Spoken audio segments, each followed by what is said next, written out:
Hello అండి, Anita's cooking స్టైల్కి స్వాగతం. ఈరోజు స్పెషల్ వినాయకునికి ఉండ్రాళ్ళు. వినాయకునికి ఉండ్రాలంటే ఎంతో ఇష్టం. మరి మనకి వినాయకుడు అంటే ఎంతో ఇష్టం. ఈ ఉండ్రాళ్ళలో చాలా రకాలు ఉంటాయండి. ఒక్కొక్కరు ఒక్కో రకంగా వారి వారి ఆనవాయితీలకు అనుగుణంగా వినాయకునికి ఉండ్రాళ్ళు సమర్పిస్తారు. ఎవరు ఏ రకంగా సమర్పించినా ఆయన స్వీకరిస్తాడు. మా ఇంట్లో ఈ విధంగా వినాయకునికి ఉండ్రాళ్ళు పోస్తామండి. ఇలా చేశారంటే చాలా స్మూత్గా వస్తాయి. మరైతే నా స్టైల్లో ఉండ్రాళ్ళు ఎలా చేయాలో చూసేద్దామా?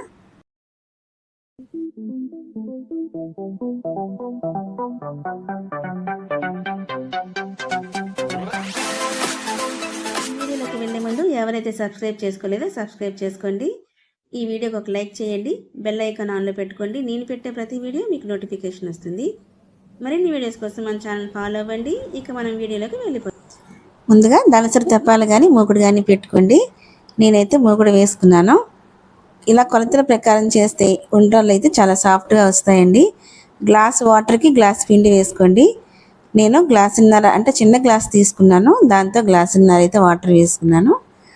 ఇప్పుడు కొద్దిగా సాల్ట్ వేసుకున్నాను, చప్పదనం లేకుండా ఉండ్రాళ్ళు అయితే బాగుంటాయి. ఇప్పుడు ఉప్పు కలిసేలాగా కలిపేసుకున్నాను.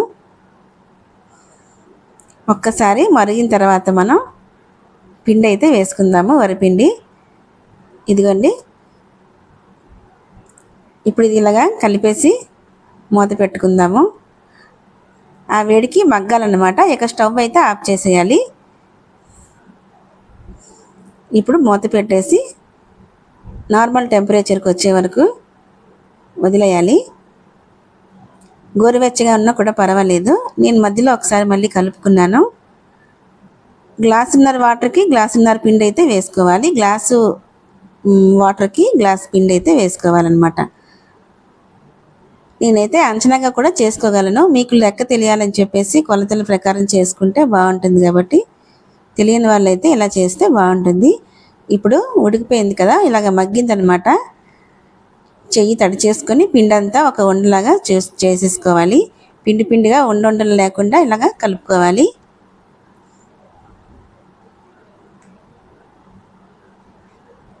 ఇదిగోండి, చూడండి ఎంతో సాఫ్ట్గా ఉంది.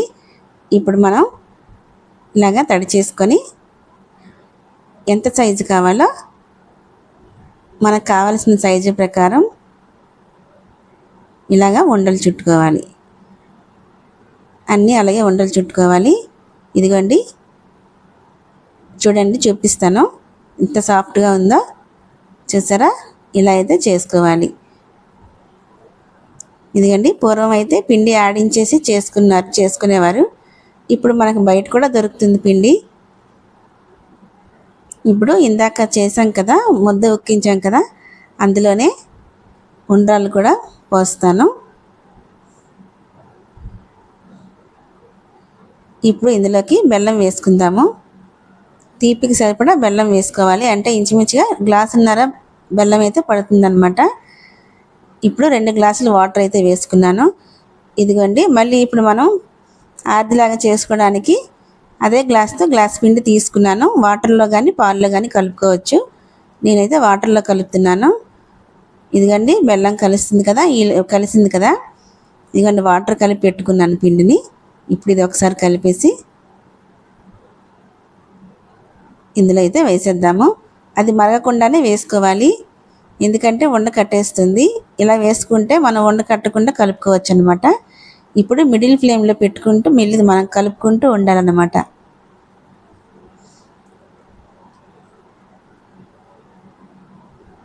ఇప్పుడు కొద్దిగా సాల్ట్ వేసుకుందాము. ఇప్పుడు ఇంకా మనం మిడిల్ ఫ్లేమ్లో పెట్టుకొని కలుపుతూ ఉండాలి, ఉండ కట్టకుండా.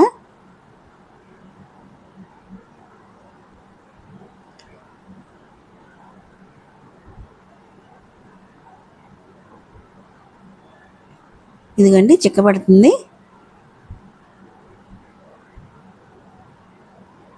చూసారా? చిక్కబడిపోయింది.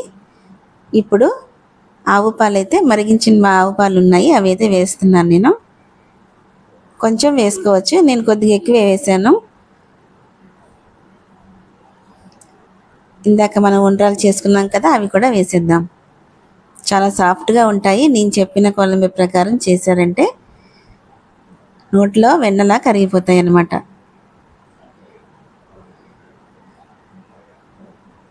ఇదిగండి, ఇప్పుడు యాలక పొడి అయితే వేసుకుందాము. అలాగే కొబ్బరి ముక్కలు కానీ కొబ్బరి కూర కానీ వేసుకోవచ్చు. చాలామంది కొబ్బరి కూర వేసుకుంటారు. మా ఇంట్లో అయితే కొబ్బరి ముక్కలు ఇష్టపడతారు కాబట్టి నేను కొబ్బరి ముక్కలు కట్ చేసి వేస్తున్నాను. ఇప్పుడు ఇక స్టవ్ ఆఫ్ చేసేద్దాము.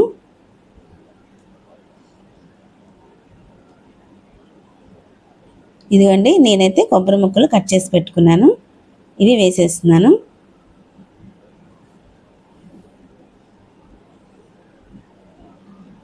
ఇవన్నీ ఒకసారి కలిపేసి చక్కగా చల్లారిన తర్వాత దేవుడికైతే నైవేద్యం పెట్టాలి. వేడివేడిగా పెట్టకూడదండి దేవుడికి. చల్లారిన తర్వాత దేవుడికి నైవేద్యంగా పెట్టుకోవాలి. చూసారుగా, మా ఇంటి ఆనవాయితీ ఉండ్రాళ్ళు అయితే ఇలా పోస్తామన్నమాట.